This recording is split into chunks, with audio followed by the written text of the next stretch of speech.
Hi everyone. मैं हूं ममता और आप सभी का स्वागत है मेरे चैनल लीगल अवेयरनेस पर। दोस्तों, वकालत जो एक प्रोफेशन है, इसमें बहुत सारे शब्दों का इस्तेमाल होता है। कोई लॉयर कहता है, एडवोकेट कहता है, बैरिस्टर कहता है, लेकिन इन सारे शब्दों का मतलब क्या होता है ये शायद हम में से बहुत सारे लोगों को नहीं पता है। तो आज मेरे इस वीडियो में मैं आपको इन सारे टर्म्स का मतलब बताऊंगी। तो बने रहिए मेरे वीडियो के अंत तक। तो सबसे पहले जानेंगे कि लॉयर क्या है। तो लॉयर वो है जो व्यक्ति इंटर पास करके 5 साल का कोर्स करता है एलएलबी का, या फिर ग्रेजुएशन के बाद 3 साल का कोर्स करता है। तो एक जो उसको लॉ की डिग्री मिलती है वो व्यक्ति लॉयर हो जाता है। लेकिन लॉयर होने पर आपके जो क्लाइंट होंगे, आप किसी वादी की तरफ से कोर्ट में प्रस्तुत नहीं हो सकते हैं, उसकी पैरवी नहीं कर सकते हैं, अपना वकालतनामा दाखिल नहीं कर सकते हैं। तो आप डिग्री लेके एक लॉयर बन सकते हैं। अब एडवोकेट, एडवोकेट क्या होता है? जब आप लॉयर बनते हैं और बार काउंसिल ऑफ इंडिया का एग्जाम देते हैं, यानी बीसीआई का एग्जाम देते हैं, तब आप जो बनते हैं उसको एडवोकेट कहते हैं। अब एडवोकेट और लॉयर में क्या फर्क है? जब आप एडवोकेट होते हैं तो आप वादी की तरफ से कोर्ट में उसका केस लड़ सकते हैं, उसकी पैरवी कर सकते हैं, अपना वकालतनामा दाखिल कर सकते हैं। यानी कि एक लॉयर एडवोकेट नहीं हो सकता है, लेकिन एक एडवोकेट लॉयर हो सकता है। Number 3, barrister. अब बैरिस्टर क्या है? आपने जरूर सुना होगा कि महात्मा गांधी एक बैरिस्टर थे। आपने सुना भी होगा, पढ़ा भी होगा कि महात्मा गांधी के घर वाले चाहते थे कि उनका बेटा बैरिस्टर बने। तो जो व्यक्ति इंग्लैंड से लॉ की पढ़ाई करता है उसको बैरिस्टर कहते हैं। यानी कि जो यहाँ का लॉयर है और वहां का बैरिस्टर सेम है। जिसने इंडिया से लॉ की पढ़ाई करी है और जिसको लॉ की डिग्री मिली है वो लॉयर है, और सेम जिसने इंग्लैंड से लॉ की पढ़ाई करी है और उसको जो डिग्री मिली है वो बैरिस्टर है। सेम पोजीशन पे दोनों लोग हैं। अब जो अगला टर्म है वो है लोक अभियोजक या पब्लिक प्रोसिक्यूटर। अब पब्लिक प्रोसिक्यूटर क्या होता है? तो पब्लिक प्रोसिक्यूटर एक एडवोकेट होता है, उसने बीसीआई की परीक्षा उत्तीर्ण करी हुई होती है, और जो स्टेट की तरफ से वादी यानी कि विक्टिम के मुकदमे को की पैरवी करता है वो होता है पब्लिक प्रोसिक्यूटर यानी लोक अभियोजक। लोक अभियोजक के बारे में सीआरपीसी यानी दंड प्रक्रिया संहिता के सेक्शन 24U में बताया गया है, जिसके तहत किसी आपराधिक मामलों में वादी की तरफ से पैरवी करने के लिए लोक अभियोजक केंद्र या राज्य सरकार की तरफ से नियुक्त किए जाते हैं।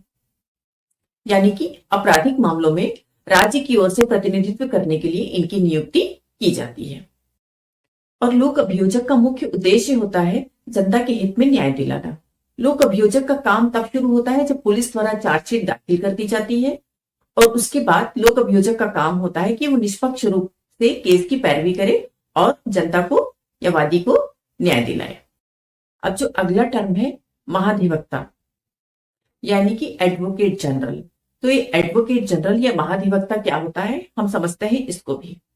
तो सिंपल इनके लिए भी जिसके पास लॉ डिग्री हो और जो एडवोकेट हो यानी जिसने बीसीआई की परीक्षा उत्तीर्ण की हो और जो राज्य की तरफ से उनका पक्ष रखने के लिए कोर्ट में आता है, वो महाधिवक्ता या एडवोकेट जनरल होता है। तो भारत में जो एडवोकेट जनरल है वो एक राज्य सरकार का सलाहकार होता है, और ये पद भारत के संविधान द्वारा बनाया गया है। और आपको यह भी जानना जरूरी है कि जो महाधिवक्ता है इनकी नियुक्ति राज्यपाल द्वारा की जाती है, और राज्यपाल द्वारा ऐसे व्यक्ति की नियुक्ति महाधिवक्ता के रूप में करी जाती है जिनमें न्यायाधीश बनने की सभी योग्यताएं हो। ऐसे व्यक्ति को गवर्नर या राज्यपाल द्वारा महाधिवक्ता नियुक्त किया जाता है। अब अगला टर्म है जो महान्यायवादी या अटॉर्नी जनरल। तो अटॉर्नी जनरल या महान्यायवादी क्या होते हैं, आइए समझते हैं इसको भी। इनके पास भी लॉ डिग्री होती है और एडवोकेट होते हैं, और इसके साथ ही ये जो केंद्र सरकार की तरफ से जो उनका पक्ष रखने कोर्ट में आते हैं वो महान्यायवादी या एडवोकेट जनरल कहे जाते हैं। कॉन्स्टिट्यूशन के आर्टिकल 76 के तहत महान्यायवादी पद की व्यवस्था की गई है। ये देश का सर्वोच्च कानूनी अधिकारी होते हैं। इनका जो अपॉइंटमेंट है वो प्रेसिडेंट यानी कि राष्ट्रपति के द्वारा किया जाता है, और उनमें उन योग्यताओं का होना जरूरी है जो सुप्रीम कोर्ट के किसी जज में होना आवश्यक है। इनमें भी उन्हीं योग्यताओं का होना जरूरी है। इसके साथ ही वह व्यक्ति भारत का नागरिक होना जरूरी है, और किसी हाई कोर्ट में कम से कम 10 साल वकालत करने का अनुभव हो, या 5 साल सुप्रीम कोर्ट में वकालत करने का अनुभव हो, तो वह व्यक्ति महान्यायवादी या अटॉर्नी जनरल बन सकता है। और जो इनका कार्यकाल है अटॉर्नी जनरल का, इसका कोई टाइम फ्रेम निश्चित नहीं किया गया है कॉन्स्टिट्यूशन में। अब जो अगला टर्म है वो है सॉलिसिटर जनरल। तो समझते हैं कि सॉलिसिटर जनरल क्या होते हैं। तो इसके लिए भी वही योग्यता होगी कि वो लॉ डिग्री हो, एडवोकेट हो। इसके साथ ही अगर वो अटॉर्नी जनरल का वो असिस्ट कर रहा हो तो वह व्यक्ति सॉलिसिटर जनरल होता है। और ये देश का दूसरे नंबर का सर्वोच्च कानूनी अधिकारी होता है जो कि अटॉर्नी जनरल को असिस्ट करता है। तो ये बात सॉलिसिटर जनरल को भी 4 अतिरिक्त सॉलिसिटर जनरल मिलते हैं अटॉर्नी जनरल को असिस्ट करने के लिए।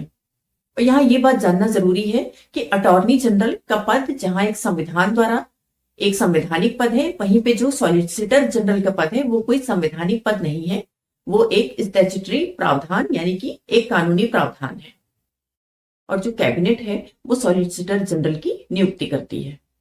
तो मुझे उम्मीद है कि आज के मेरे इस वीडियो से आपके टर्म में जो डिफरेंस है आपको इसका मतलब समझ में आया होगा।